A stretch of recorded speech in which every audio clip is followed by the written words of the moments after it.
It's unbelievable how they could put this right in our backyards, and we never knew anything. We never had a clue. A community is looking for clarity more than 10 days after radioactive materials were found here, buried under Lower Line in Gert Town. Tonight, these big storage containers remain. They don't care because it's a black community. If it was a white community, they would have been done something about it, especially if it was on St. Charles Avenue. Earlier this month, crews dug into the street to remove any of that radioactive material, but the area is still fenced off, and neighbors here still have many concerns.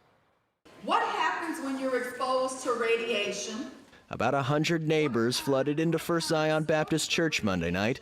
Attorney Madro Banderas was also there. He's filed a class action lawsuit against the city and the remediation contractor. We want to know what the contractor knows, and we're going to find out. The lawsuit alleges the city of New Orleans knew about the radioactive materials on Lower Line as far back as 2013. The discovery, the lawsuit claims, was made while scanning for security threats ahead of the Super Bowl. Banderas says it should have been handled years before. Well, this matter apparently was supposed to have been settled in 1996. There was a $52 million payout, and was it settled? The lawsuit says neighbors within 3 blocks of the site were at risk of exposure to radium-226 and radiation. So were those in the area of the old Thomas Hayward Chemical Company, now this auto parts store.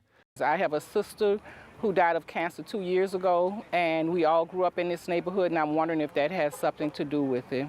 Answering who is responsible may take months or years. Neighbors here are worried about waiting. I really don't feel comfortable that it's cleaned up all the way. Paul Dudley, Eyewitness News. So what is radium-226? It's a radioactive substance found in nature and can have adverse health effects under certain conditions. People can be exposed to it through breathing, drinking it in water, or touching it.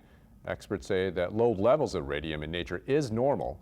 High levels over an extended period of time can lead to death and other severe problems.